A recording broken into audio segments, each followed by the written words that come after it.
4 true hiking horror stories, so disturbing you'll never hike alone again. Welcome to DTC, the place of the brave, where we delve into the shadows of the unknown. Today, we bring you 4 disturbing true hiking horror stories that will make you rethink your next outdoor adventure.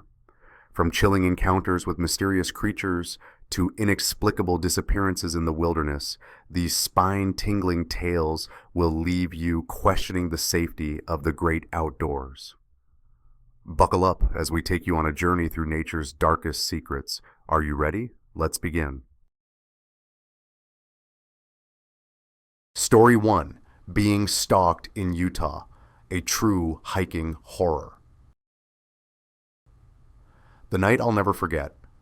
Everything started innocently enough, but I had no idea it would spiral into something far more sinister. I had been betrayed by someone I trusted, someone I thought I knew. The weight of the betrayal crushed me, and I needed to escape. Nature always had a way of providing solace, a way for me to clear my mind.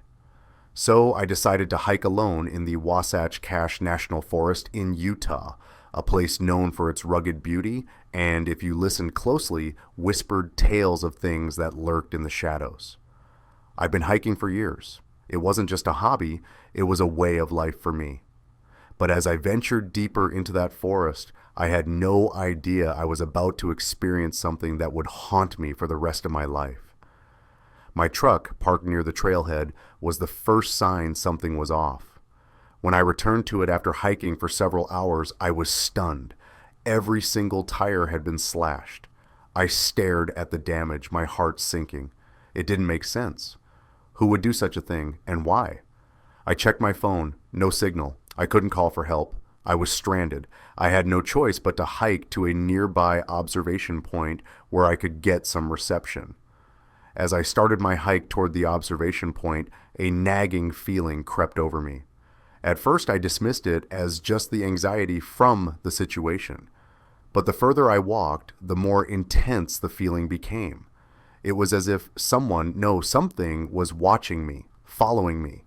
I kept glancing over my shoulder, expecting to see someone there, but there was nothing. Yet the feeling persisted. The woods around me felt different, almost suffocating.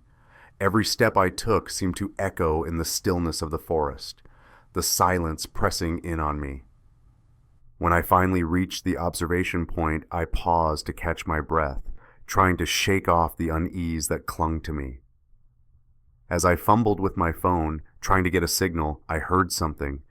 It was soft at first, just the sound of dry leaves and twigs cracking underfoot. I whipped my head around, but again saw nothing. I convinced myself it was just an animal, maybe a deer, though I couldn't shake the suspicion that I wasn't alone. I quickly dialed for help, but before I could speak, something caught my eye. Movement. Far off at the edge of the trees, I saw what looked like a campfire, but it wasn't just any campfire.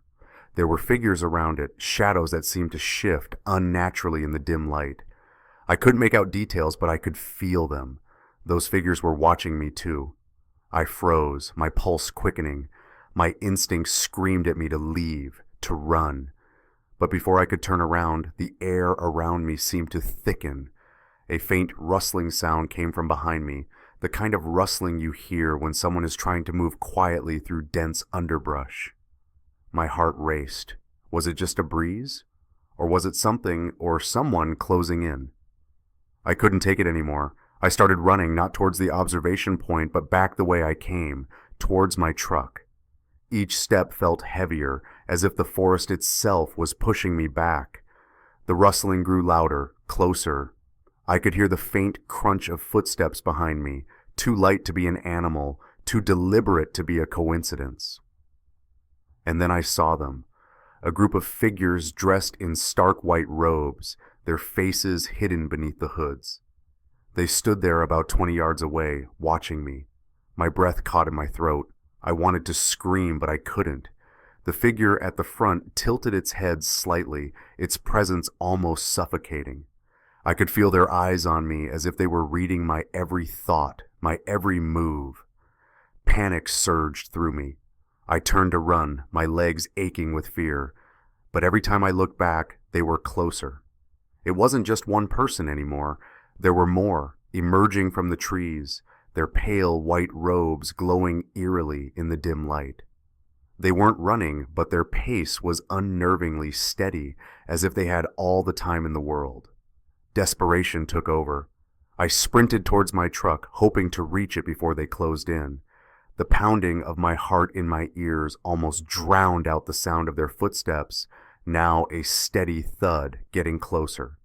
My vision blurred as I ran faster, but just as I neared the clearing where my truck was parked, a beam of headlights sliced through the trees. A patrol car. I didn't stop. I ran straight for the officer, shouting as I approached. The officer jumped out of his car, his expression one of confusion. "What's going on?"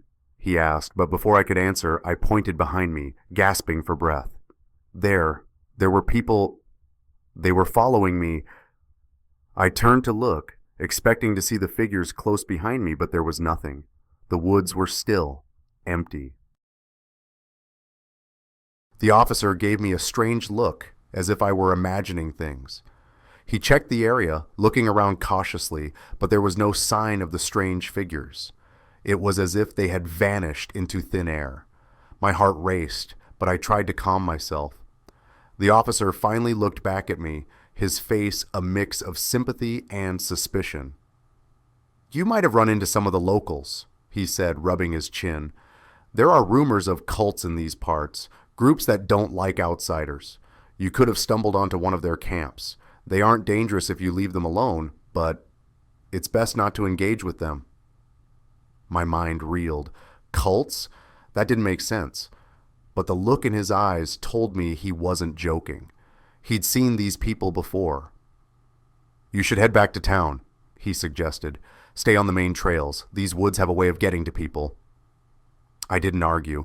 I just nodded and watched as the officer drove off, the engine's hum growing fainter with each passing second. My truck felt like a prison as I sat inside it, staring out into the dark forest, wondering if I was truly safe. And as I drove away, I kept looking in my rearview mirror, half expecting to see those figures standing at the tree line, watching me as I left. I never went back to that part of the forest again. Every time I think about that night, the images of those pale figures in white robes, the rustling footsteps, and the haunting silence that followed them come flooding back. The feeling of being watched. The sense that someone was waiting for me. Was it all in my head? Or had I truly encountered something sinister? I don't know.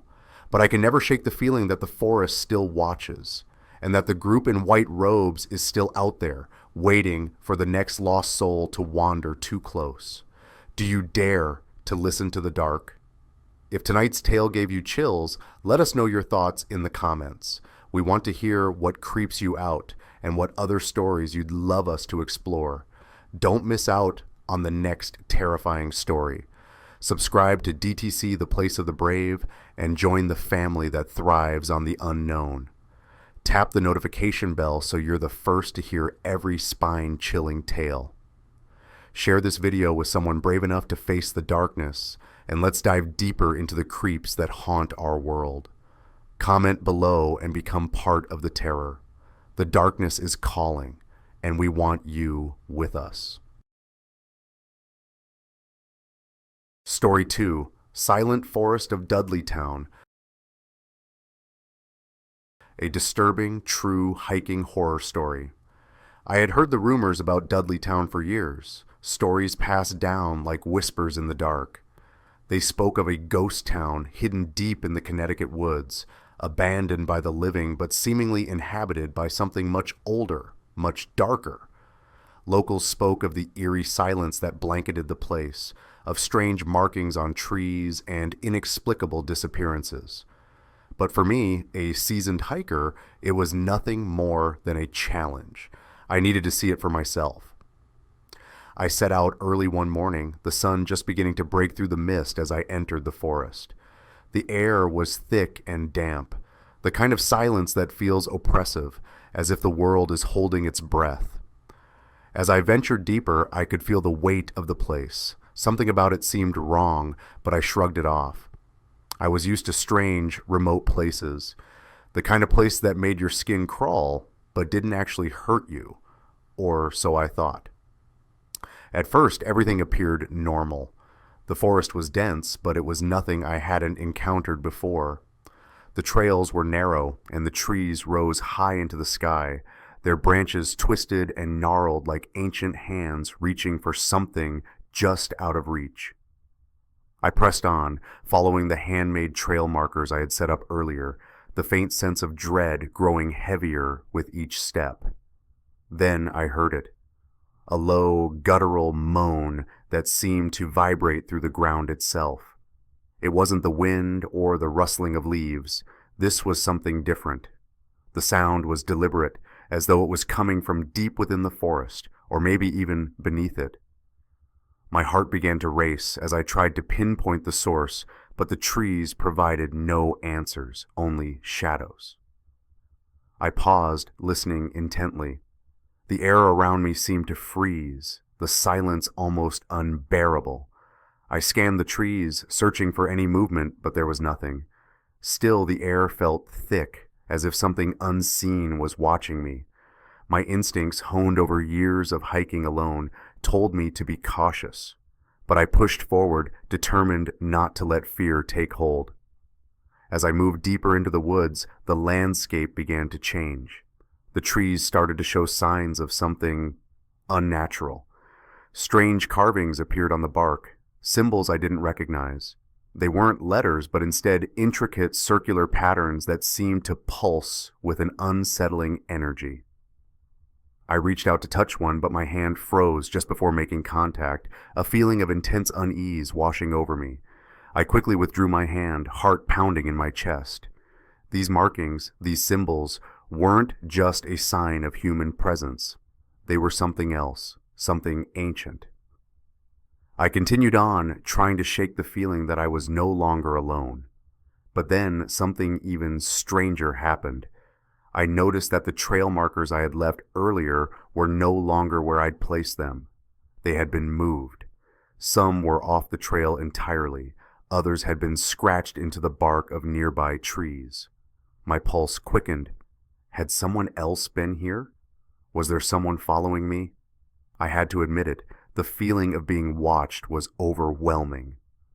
I turned around, half expecting to see someone lurking just beyond the trees, but there was no one. The forest was still. Yet the silence was suffocating, thick with something malevolent. My anxiety grew as I pushed forward deeper into the woods. I was convinced something was following me, something not entirely human. The strange noises persisted, echoing through the trees. The moans had turned into low, almost guttural whispers, as if the forest itself was alive, speaking to me in a language I couldn't understand. Suddenly, I stumbled. The ground beneath me gave way, and I found myself falling into a small ravine. I managed to catch myself before hitting the ground too hard, but my hands were scratched and bruised. As I picked myself up, I noticed something that made my blood run cold, a set of footprints. But they weren't mine. They were fresh, too fresh. And they weren't human. The footprints were larger, with claws at the end, as though someone with elongated limbs had been stalking me. The footprints seemed to lead toward a cave, partially obscured by thick underbrush. I had no choice but to follow them. I was terrified, but I had to know what was going on. What was in this forest? Who or what was moving behind me? I pushed through the underbrush, my breath coming in ragged gasps. The cave entrance grew closer, and I felt an oppressive pressure in the air. The whispering was louder now, like an unseen crowd closing in around me, urging me to turn back. But I couldn't stop. Not now. As I stepped into the cave, a cold gust of wind hit me, and the sound of the whispers intensified. The darkness swallowed me whole, but I could make out something ahead, a dim glow, faint but undeniable. It was coming from deeper within the cave. I moved toward the light, my heart hammering in my chest. Then I saw it. At the far end of the cave, Carved into the stone were more of those strange symbols, these ones glowing faintly with an eerie, pulsating light. And beneath them, lying motionless on the ground, was a figure. It was hard to make out at first, but as my eyes adjusted, I realized with a sickening jolt of horror that it was human. A man, his face frozen in terror, his eyes wide open but empty. And there around his neck were the unmistakable marks of something clawed, deep, gnarled scratches, like the kind I'd seen in the footprints outside. Something had attacked him. I wanted to turn and run, but the whispers were now deafening, as if they were all around me, urging me to stay. I couldn't move. Something was holding me there, and then I heard it, the softest footstep behind me. It wasn't the wind, it wasn't the trees. It was real. I spun around, but there was nothing there, just darkness. But I knew something was watching me. With a surge of adrenaline, I turned and bolted, crashing through the cave's narrow exit. The air outside seemed like a blessing, though it was thick with tension. I ran without stopping, the whispers fading into the background, but the eerie silence of the forest was still there, pressing against me, relentless. I could feel the eyes of whatever haunted this place on my back, never leaving me, never letting me escape. I finally broke through to the edge of the woods, gasping for air, my legs trembling beneath me. I had made it, barely. But even now, as I sit in my car, I can't shake the feeling that I'm not truly alone. That thing, whatever it was, is still out there, waiting, watching. And the silence of Dudleytown? It never really leaves you.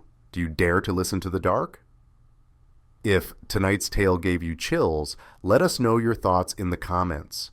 We want to hear what creeps you out and what other stories you'd love us to explore. Don't miss out on the next terrifying story. Subscribe to DTC, The Place of the Brave, and join the family that thrives on the unknown.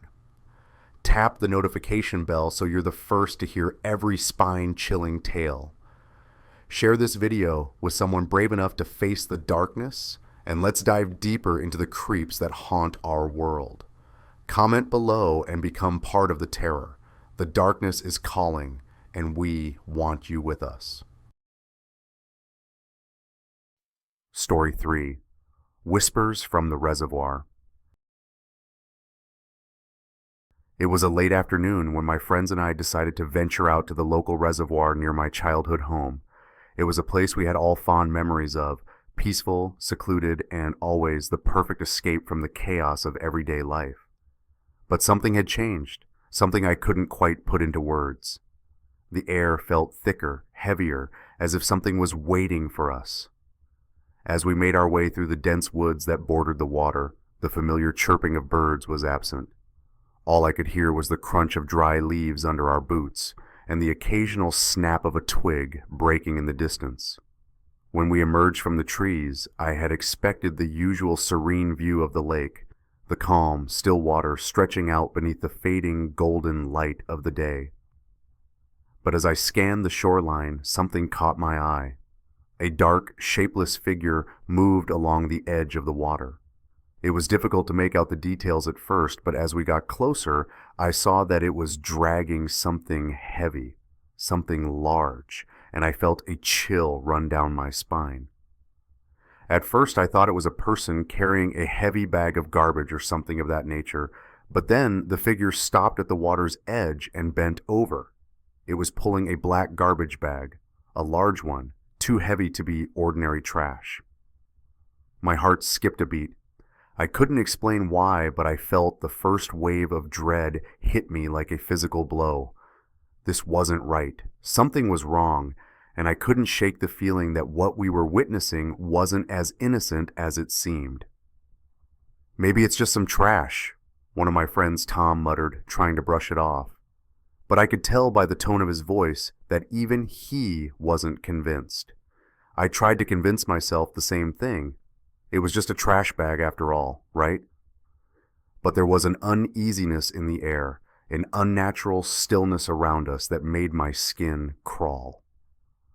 As we watched, more figures began to emerge from the trees along the shore. They moved with an eerie quietness, their faces hidden in shadow. One by one, they dragged similar heavy bags to the same spot on the water's edge. Each bag was carefully placed onto a small, worn-out kayak. The figures didn't speak, didn't look around. They just worked in silence, as if they were performing a task they had done countless times before. The bags were stacked high on the kayak, and without a word, the figures began to paddle out into the center of the reservoir. It was then that the full weight of the situation hit me. Each of those bags was being discarded into the water. I could hear the sickening plop as the bags hit the surface, sinking into the dark depths below. I felt my breath catch in my throat, and I instinctively stepped back. My pulse was racing, my mind was spinning. What were those bags? What were they throwing into the water? The worst thoughts began to take shape in my mind, and I couldn't push them away. "What the hell are they doing?" Sarah whispered, her voice trembling. I don't know," I managed to say, my voice barely above a whisper. The images of those black bags sinking into the water haunted me. I couldn't shake the thought. Were those bodies? My stomach churned at the mere possibility. And then, as if the situation couldn't get any worse, my phone suddenly buzzed in my pocket. I fumbled to pull it out, my hands shaking. The notification on the screen was from an unknown number, a number I didn't recognize. I hesitated, my mind racing, and then answered it. The voice on the other end was distorted, garbled, like it had been through some sort of filter. I could barely make out the words, but the sense of urgency was unmistakable. "They're coming for you," the voice said before the call abruptly ended. I froze. Every hair on my body stood on end. Who was that? How did they know we were here? Without saying a word, we all turned and began to run, not in the direction of the road, but deeper into the woods. We didn't even speak. We knew what had to be done. There was no time to lose. But as we ran, I felt a strange sensation, like we were being watched, like there were eyes in the trees following our every move. The quiet, ominous silence of the woods seemed to close in around us. We weren't alone anymore. I glanced over my shoulder. For a split second, I thought I saw something moving in the shadows, something large, but when I turned around fully, it was gone. I couldn't shake the feeling that we were being stalked, that we weren't just running from what we had seen at the reservoir. We were running from something much worse.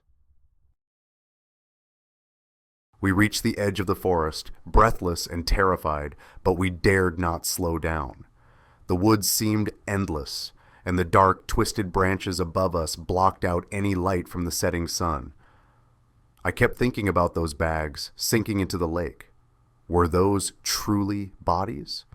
And who were those people moving in the shadows like they were ghosts? Every step we took felt like we were sinking deeper into something we didn't understand, something far darker than we had imagined.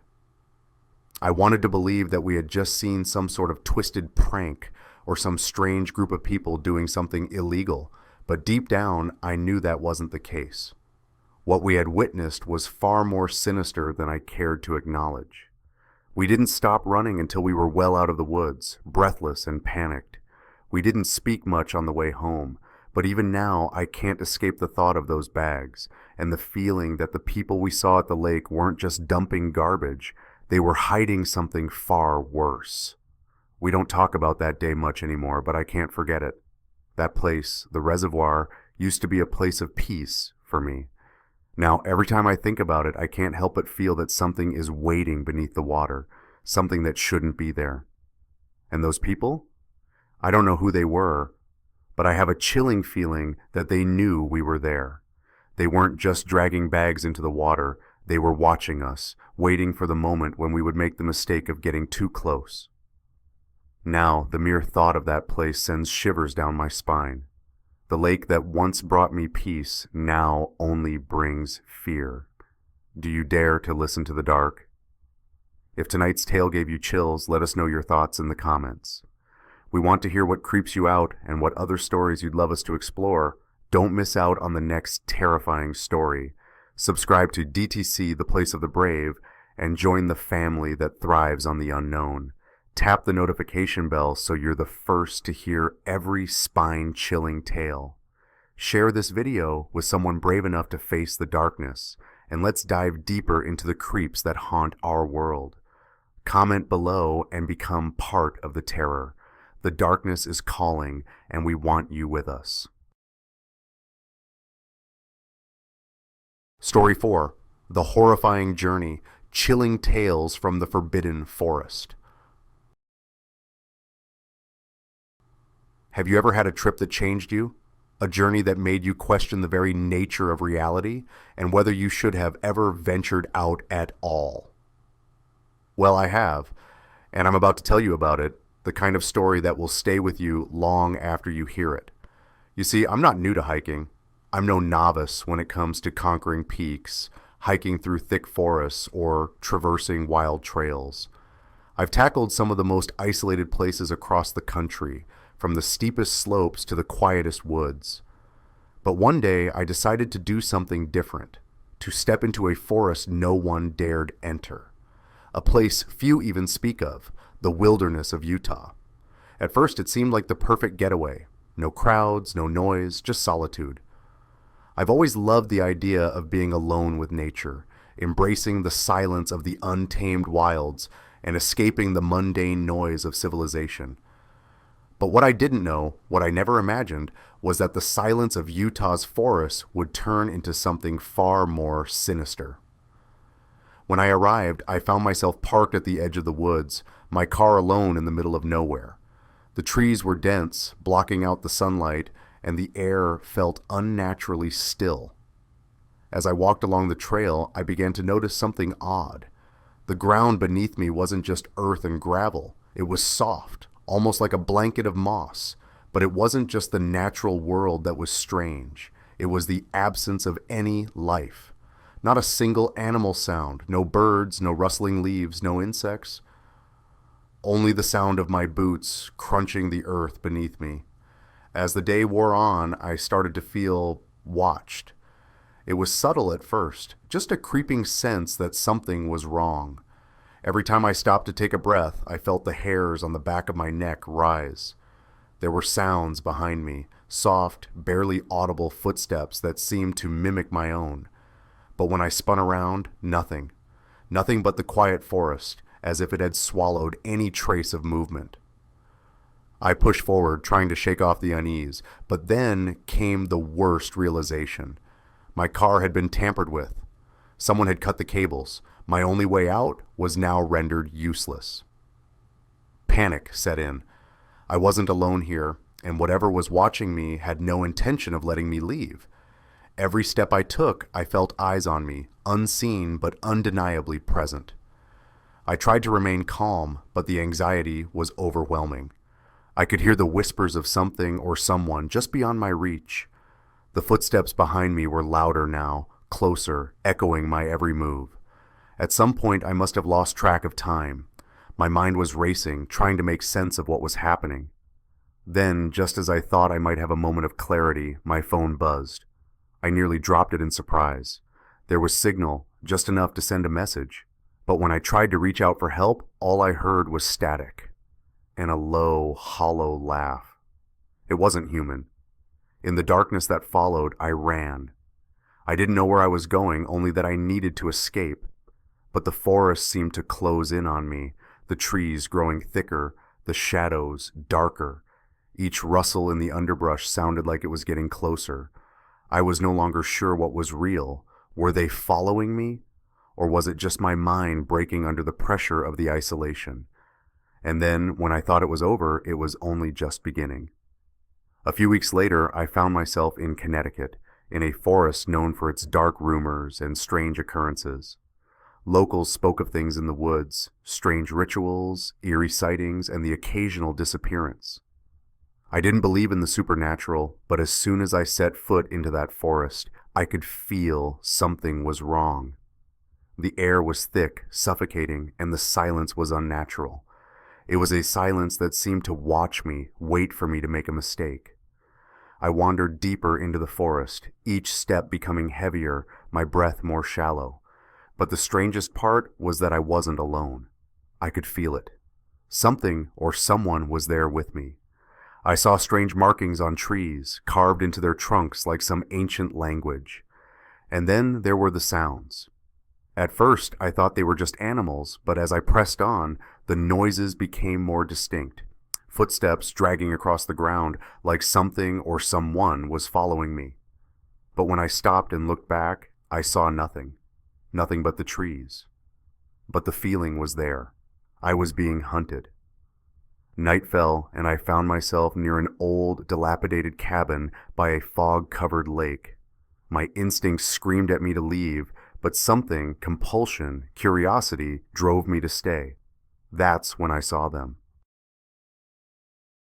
A group of people, cloaked in dark robes, were carrying what looked like large, heavy sacks down to the lake. They moved with eerie precision, their faces obscured, their steps almost in unison. I watched, hidden in the shadows, as they dumped the contents into the water, sacks filled with something or someone.